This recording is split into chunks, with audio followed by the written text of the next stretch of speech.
Hi everyone, Tony here. Hope you're doing well. If you live in the United States, happy 4th of July. It's Independence Day. If you're new to the channel, hit that subscribe button. Also smash the like button. And this is not financial or investment advice.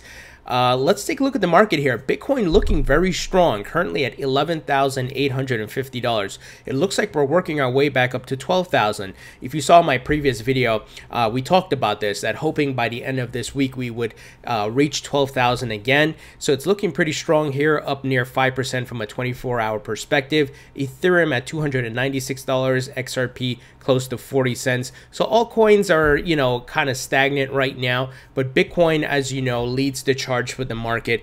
We haven't decoupled from it as yet, but I think over time we will, all coins will decouple eventually. But right now in this young asset class, this new asset class, Bitcoin is leading the charge. So I'm hoping Bitcoin can go back to, the point of where we had that big dump or pullback near 14,000, and we work our way back up to 15,000, hopefully by next week. But we have to wait and see. But certainly we are in a bull market, and we're going to continue to see higher highs and higher lows, and it's going to be a roller coaster ride up to the higher prices, right? Very young market, as mentioned, and very volatile.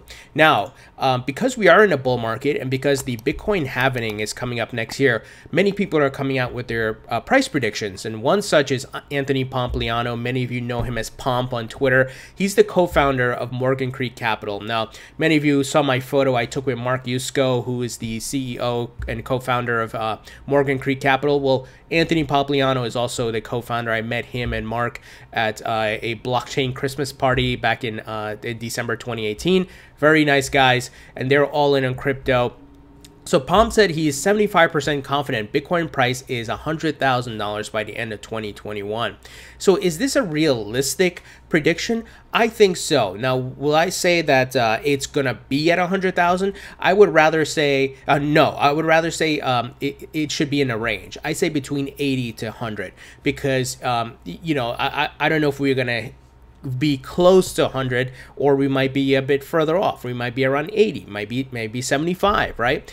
But the takeaway is that we are certainly heading upwards, and there are numerous factors. As I mentioned, guys, the Bitcoin halving, the scarcity aspect that's going to take place with Bitcoin being used up and people seeing it as a store of value, a safe haven, and it's not correlated to what's going on in the world, such as politics and GDP and fiat currencies and so forth.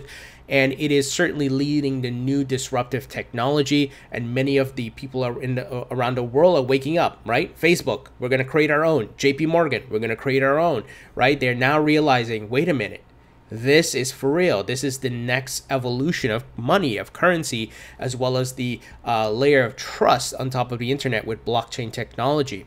And you also have the big players like Fidelity, TD Ameritrade, Bakkt, and many others, many hedge funds that are, of course, investing in crypto. So, and then there's a lot of financial products being built, such as futures, physically backed Bitcoin futures, ETFs, and so on, bonds, and all that stuff. You guys have seen it all in the news, right? So those factors can certainly catapult the price close to $100,000, or even we might even surpass it. We'll just have to wait and see. But I'm personally confident that we're going to continue to go higher, because all you got to do sometimes, guys, just go here to the chart, and if you zoom out all time or even the past few years, you'll see we were once at lower prices. Now we're at higher year-over-year incremental growth. Sure, you have your bear markets, your pullbacks, your corrections, but when you look at oops, looks like I clicked on something weird here.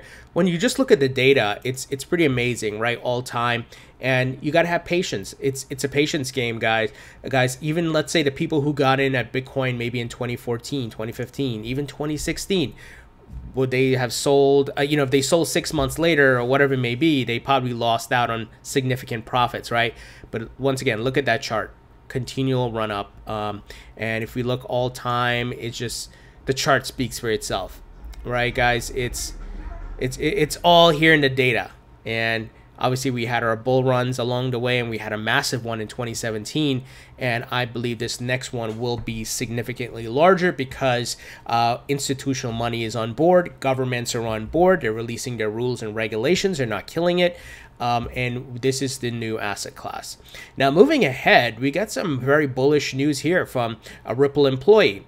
Many of you know of Marjan Delatinne, who used to work at Swift and now works at Ripple. And she was interviewed at the blockchain summit last week, where she spoke about obviously XRP and xRapid and so forth. And many of you know xRapid is a protocol which leverages XRP for cross-border payments. So shout out to XRP Research Center, who pulled away the key takeaways here. So Ripple is onboarding 3 to 5 customers weekly. xRapid is currently being used by 20 financial institutions as of now. Banks changing their view on crypto. Now, this is the challenge, right? It's like, I know many of us, we have our bag, our portfolio, and we want to make money. But you have to understand the adoption, the changing of a banking industry, financial industry is not going to happen overnight or even in a few years. It's going to take probably a few more years, right? You have to be realistic about these things. What we saw is that xRapid just launched last year in September. Just launched. Before that, we heard about the product, but there was no live production product. It is now live. These financial institutions can now go live on it. But guess what? As I always talk to you guys about it, you got to put your business thinking cap on. They're not going to launch with $1 trillion overnight. They're going to slowly expand in the corridors, increase the money that's flowing through. These things are going to take time because there's actual customers and training and making sure you have the right things in place to make this all work, right? The other thing is Ripple and Swift are complementary, which is very interesting. Many people have been talking about this, that they would be working with each other, not directly, but indirectly via third-party systems. Facebook not working with the financial system, we are. And that's, of course, true. So I'm certainly still bullish on XRP. I know a lot of people are down because of the price and so forth. But going back to market principles, what I always try to remind you guys, we haven't decoupled yet from Bitcoin, and that's because XRP hasn't reached its full maximum potential of the adoption from a massive amount of financial institutions. 20 right now, but you guys have seen some of them are like SendFriend. There's maybe operating in one corridor, sending maybe smaller payments. You have like Mercury FX, and then we just heard that MoneyGram is going to use it. So you got to give it some time, guys. I know people are very focused on price. Price is important. I hold XRP. I want to make money. I don't want to lose money. But I'm also realistic, right? Having dealt with different businesses and different industries, I understand these things don't take time. And keep in mind with the internet, it didn't get adoption overnight, right? It took years. Now, I think it's going to move a bit faster this time around, but new technology, you have the old school people are going to push back on it. So you got to keep these things in mind. Now, interesting news here. Binance, Ripple, and Tron work together to reduce period poverty. Wow. The Binance Charity Foundation is using blockchain to help give 1 million women worldwide access to free sanitary products. An alliance of 46 companies and organizations have joined together to create a social impact stablecoin to reduce so-called period poverty.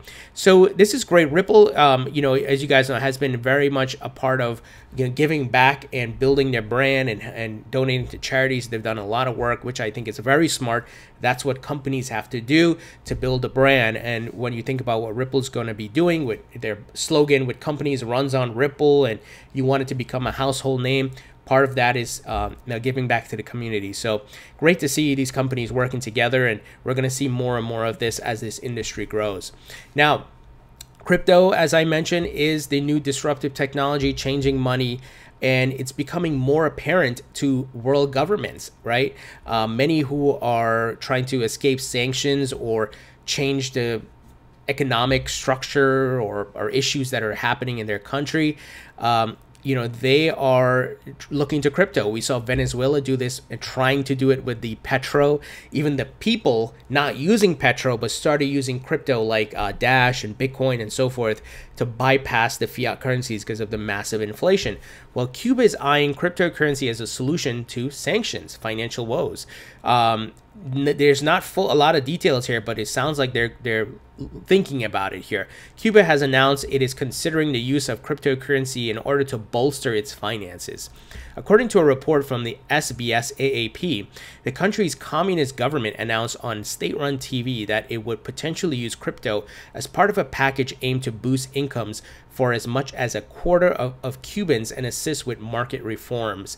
So not, once again, they didn't say they're going to release maybe a government-issued crypto. Most likely it will be, but it could be they adopt like Bitcoin or something. Who knows? But we have to wait and see. But this further, if you were still on the fence about crypto, I mean, this further validates it, right? You got the big banks, JP Morgan, you got Facebook, you got these governments are like, what are we going to do? Oh, let's give crypto a try, because that's the new layer, or the new money, so to speak, right? New way currency is going to function. Now, eToro, you guys have seen my interview with Matty Greenspan from eToro. I've interviewed him like 5 times already on my channel. If you haven't seen my interviews, you got to check them out, guys. Well, they are doing a lot of expansion. They're doing a lot of marketing. Some of you may have seen the eToro ads. Well, they're going to be adding first Ethereum tokens to their wallet, 120 ERC20 tokens, which is great. First to be included in a wallet from Tuesday are Maker, Basic Attention Token, Omisigo, while with the others to follow in the near future. So this is great. It's great that they're adding support. They're looking to, boost their presence in the market and be, a go-to for the certain cryptocurrency trading, right? Because previously they were more of a stock trading site and so forth. So great to see more companies investing in the market and building out solutions. Speaking of innovations and solutions here, Casa launches Lightning Node mobile app for Bitcoin newbies. So this is interesting. Casa's new mobile app makes it easier to manage your Lightning Node on the go.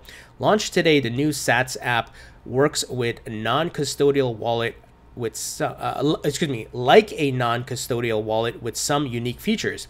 In addition to being able to manage a user's Lightning Node from the mobile app, Casa CEO Jeremy Welch said the startup will soon roll out a rewards program for earning small amounts of Bitcoin through the app. That's awesome. The goal is to help crypto newbies graduate from earning their first Bitcoin all the way to managing a Lightning Node with just one mobile app. So the solutions, the software, the hardware, the apps, the acquisitions, the mergers, the investments, it's all happening, guys. Very much like the 90s, where you had people investing in different companies and building new technologies for the internet. And this is here to stay. I hope you guys see what's happening. And also, exchanges continue to expand. So CoinSquare, many of you, I believe I had interviewed the CEO of CoinSquare, if I'm not mistaken. CoinSquare Just Cash app partnership enables non-bank ATM crypto transactions. So this is interesting. CoinSquare, a Canadian cryptocurrency trading platform, announced it has bought an 8-figure controlling stake in a fintech software producer, Just Cash. The acquisition will enable the firm to introduce crypto transactions on traditional non-bank ATMs in the United States. This is big. Just Cash developed a software to retrofit ATMs to sell cryptocurrencies via a customer's debit card without having to upgrade the machine's hardware. Wow, guys. CoinSquare CEO Cole Diamond confirmed that the technology has already been introduced to some ATM machines, a process that will continue until the end of next year. There are approximately 250,000 non-bank ATMs that can potentially be upgraded with this feature. The infrastructure being built for people to buy, sell, trade, use, spend their crypto. It's all coming to fruition, guys. And aren't you glad you're here early? You got in at the low prices. Like I said, patience is the key. Don't have tunnel vision with the price. Even if the price of Bitcoin starts pumping and you're like, wait, why isn't the altcoins pumping? Slow down. It's gonna happen. If you've been in this market long enough, you've seen that altcoins, sometimes pump later on and so forth. And there's still a lot of adoption and regulatory clarity that we need. So patience is the game here, guys. So guys, what do you think? I would love to hear your thoughts. Please leave them in the description below. Excuse me, not the description, the comment section. Thank you for your support. Don't forget to follow me on Facebook and Twitter. Would really appreciate that. Doesn't cost you anything and would help support the channel. So I appreciate that, guys. Thank you. For those of you in the United States, enjoy your 4th of July. Get some barbecue, set up some fireworks, stay safe, and I'll talk to you all.